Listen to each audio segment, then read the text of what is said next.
My name is Mike Goodell. I got my passion for programming from an Apple II back in the 80s.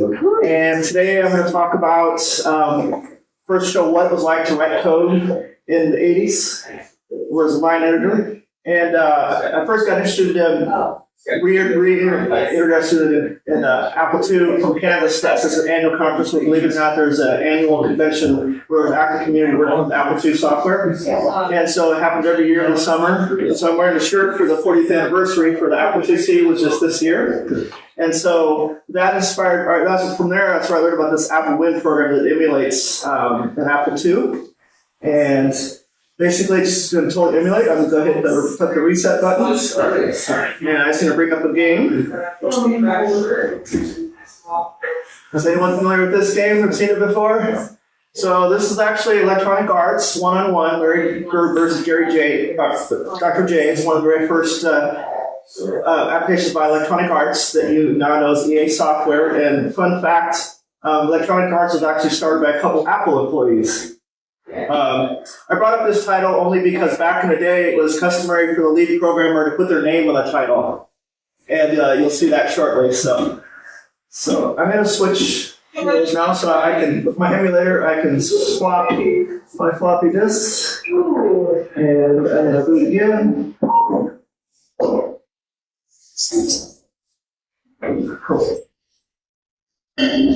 One second.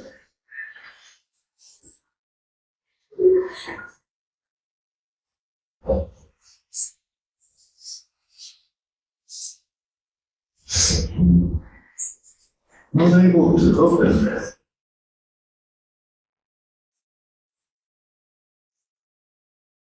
Accurate. It is accurate. You know, I think I clicked and opened about 3 or 4 of those things. Well, you know. Because when you have a million eyes watching you, that's too intense. Okay. All right, so I actually put a virtual floppy disk into the floppy disk drive. So pretend I did that. Now I can boot the computer. Here we go. That's the beep. Yeah, got the beep and everything. So one of the early programs I worked on is I learned programming. You always look at programming, and back in the day, it's a basic program, and you could you learn a lot by that. I made a bunch of changes to it. One of the early things I've done was this thing called college football, which is basically football handicapping. And so once I got reintroduced back to the Apple II community, I thought, I want to look at that program I wrote. So there's a customary, being a 16-year-old myself, I put my name up there, but I didn't give credit to the original author because I made a bunch of changes to it. So I just made this splash screen, I made enhancements to it. And so that's why I wanted to point out the one where they put their name in, because I want to be a professional someday. And so this is basically handicap programming. You can check it out. You can actually load things from cassette or diskette. And so basically it's college football handicapping. And so you can go through and you can list all the college football teams. This is all a basic program. They basically all have an ID number with each one of those. And what you do is you put in, every Sunday I put in the scores for all the teams, and basically I have points for, points against, and this purely off their previous schedule to predict, if they're going to beat the next team. So I go through and put in all the names, and I'm going to do a game. Because I'm going to say no for printout. They're going to make a bet sheet for my mom. Mom would make the bets. This is actually bets. And so I'm just going to do one game. And you have the team numbers. So let's pick team number 42 and 49. And so Nebraska's going to play Oklahoma, our old rivalry. And so basically it'll go through all your previous games. It iterates through basically their scores from their other teams. And that comes up with a kind of just a model as is. Since there's no data in here, because I couldn't find my data, this was 1983. The home team always gets the nod, so it says Nebraska's favored by 0. But let's take a look at what that code looked like. So I'm going to end this. And then list. The Apple II's 40-column goodness. And you can see it's quite ugly. And it's like, and then I was looking at this, and I was like, wow, that was a lot of work, because now to edit things, like if I look at a line, I can find a line number I want to work with. So let's say, you can say let's just one line number. Now if I want to edit that, I have to type in that whole thing if I want to make one little change. Because it's basically a line edit. Including the change? What's that? Including the change? Yes, yes. So you overwrite the entire line? You overwrite the whole thing. You can also do escape sequences too, and you get good at it. I actually forgot what they were, but you can do escape sequences. But the problem with that is, you can see there's white space that the listing was put in there. If I was going to copy, I have to do is use funny escape sequences to not include all the spaces. Because one basic line limits, like, I forget what it was, like 250 characters. So typing that in was kind of a pain. Then there was also a line editor at the time called Program Line Editor, or the newer version was GPLE. So I'm going to load that little program first, written by Neil Conzen. Now I'm going to load college football. Same program. And then with this program, now I can do Control E to edit a line, and then 140 was that line we're messing with. Now I can use, it's much easier to work with. So still, it's one line at a time. I still can't see my whole code as a picture. Unless like, I'm a professional developer. I want to see it like current. So, so I wrote this little tool to interface into, and I'm going to detokenize. Everything's stored in tokens. And then I can bring up my favorite editor, which can be any editor you like. And then here's that program in a full screen. I made the text very good. I don't know if you didn't display that. But I thought it'd be cool to have white space in there so it's truly editable, and it's a lot more readable too. And so let's find that line 140. Let's actually make a change. So it wouldn't be any good. Well, my first goal is I want to look at my old code I wrote back in the 80s. And I thought, well, I want to be able to send it back to the emulator. So let's just make a quick change here. Here's one of the title screens. And let's just make it barcamp 2024. Clear that out. And then I'm going to save that. It's kind of crude point of concept, but now I'm going to tokenize. So I'm going to send this text back, and it's going to parse this file, bring it back to my emulator. And wait. Put it in string. I'm going to list that line 140. That's the one I just changed. And let's see. Where did that go? I think there was a race because you were editing line 140. Oh, was there? Yeah. Oh, yeah, did hit return. Yeah. Thanks, audience member. Matt knows. So let's see. Barcamp. Now tokenize. Now flip back to my emulator, and now clear the screen. List. That was experience out there in the audience. There it is, Barcamp, trying to record. And now, this wouldn't be any good if I can't run the program, so I just type run and run the program. And of course, my splash screen. And you can see at the bottom it says Barcamp 2024. Nice. But let's make it look a little better. Let's just make a quick change. So I'm going to end here. And let's just kind of beautify that a little bit. Scroll down a bit. Doing a nice little scroll through your code. You could never do this in Apple II. I was going to ask, so how would you do that back in the day? How would you reference? Say you have one computer, you wanted to reference something from line 50, but you're making an edit in line 140. What would you do? It's literally just editing one line at a time and looking at printouts. Okay, so you print it out. Yes. All right. Thanks. Yeah. So let's just kind of beautify that a little bit. I just saved it, and I hit tokenize. What happens if you exceed the line length? You'll get a syntax error in BASIC. And so now I just kind of beautify that a little bit and center a little bit. So Barcamp 24. Nice. Center. So I went into Barcamp not knowing anything about it, not knowing anything about my audience. But I'd love to talk about the design if you want to talk about that. Yes. Yeah. Okay. So the emulator itself is Apple Windows, is available in GitHub. It's free. And obviously it's emulating a 6502 processor and the Apple II hardware. And I got to look at the code, and I noticed the code for the memory map for the Apple II is just a 64 kilobyte memory dump. And so then I started by doing little hex dumps of that. And I thought, well, I don't really want to interface right into Apple Win because timing is everything as far as emulating, like sell that one-on-one game and that kind of stuff. It's like I don't want to change the code itself. So I wrote a different DLL where I do all memory management and I'm using shared memory. So that way I just have a 64K shared memory between AppleWin and me. And so this little program over here that does the tokenizing and detokenizing. Actually, we'll talk about the detokenizing. So the actual code, source code you see here is not actually a text file on the Apple II. Because you have very limited memory. It's everything's represented by tokens. So by tokens, I mean like for the print statement, it might be 02's print statement. And so on. And so it's tokens. Oh, so you're substituting the shortcut for the Yes, text? yes. And then in fact, here let's create a new program. Let's make a simple one, and then we'll walk through that real quick. So was that part of the compilation back in the day? You could write in human readable, and then the compilation would convert it to tokens? Yeah. So like right now, I just said new, which cleared out. I'm gonna write a new basic program. Yeah, or like. And then a good programmer uses go-to statements. And then I can list as my program. And then I can run it. So that's one of the neat things about App 2 is basically it has Applesoft written in ROM. And there's a little program. Okay. Now let's take a look more detail on how that's stored in the Apple II. So I wrote this little hex dump thing was actually my first step before I did my tokenize, detokenize. And let's take a look at that.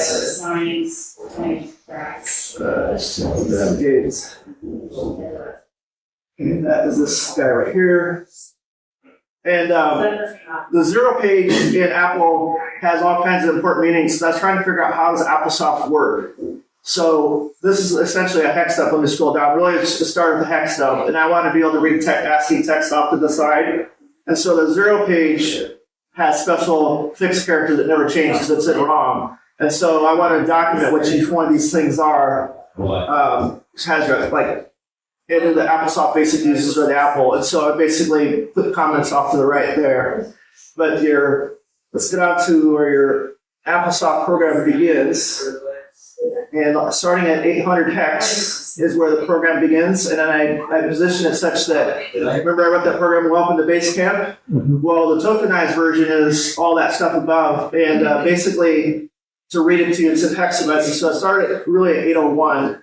And the very first thing is where does this basic line end is at 81D. And so that's where 81D is the next line. And this one's 825 is the next one. And the basic program ends with 2 zeros successive. And then within that, there's the decode of the things. The 010 is the line number. So that's in hexadecimal, so it's line number 10. And then the rest of it is, one of them, I think maybe it's the BA, I forget. It's been a while since I wrote this little tool, is the token for print. And then the rest of this text is literally the dump of welcome to Basecamp. Nice. But in summary, what I did is I just used a shared memory map. I didn't want to mess with Apple Links. I wanted to stay true to the emulator, didn't want to mess it. But I wanted to be able to write my own code and just relive my teenage years. That is awesome. Any other questions I can answer? That's great. As a teenager, did you ever imagine that you would be running on a Mac machine, Windows, and then inside that an emulator of hardware? You know, I didn't. In fact, I had this on a Microsoft Surface for the presentation, and I couldn't find my mini display ports HDMI. But this one has, so now I'm using an M4 or the M series Mac. So I'm emulating them, and got Windows in here, so I really got 3 levels of emulation just so I can tell you this.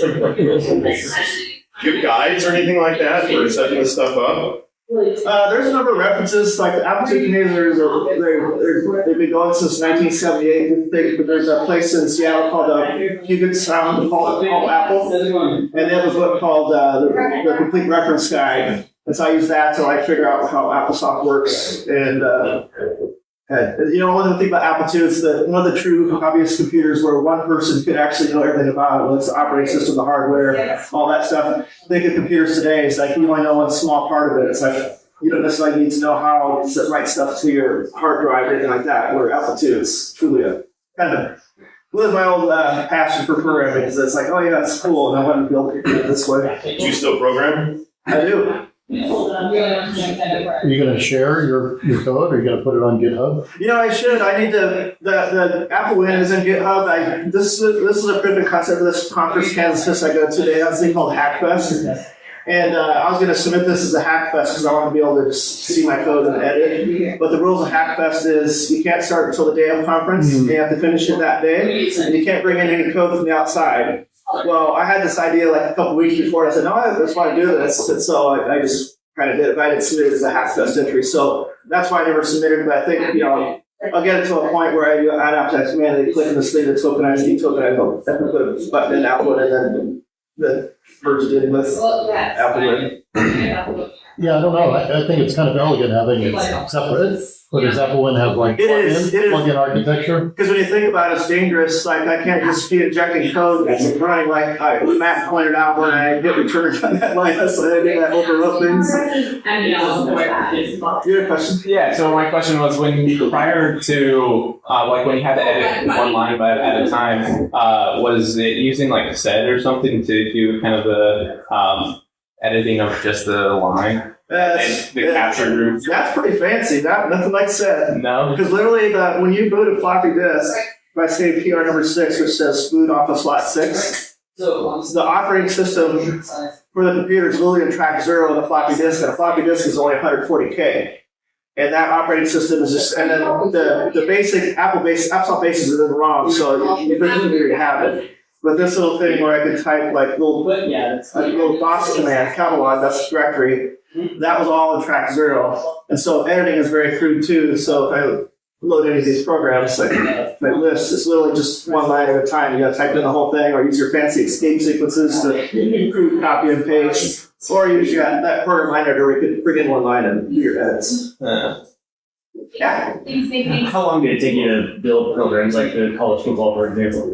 Oh, you know, it started from some that my parents bought, and I made enhancements to it. And it had memory constraints, and so I wanted to move the code around, and I spent hours and hours. But that's where you learn. You learn by playing, and made it smaller. And I did other things too, like I back in the day I worked at BBS's board systems, the internet of the day, and so. But I can't emulate that because I just talk to and stuff. I thought college football would be an easy one, and it's a rather long program too.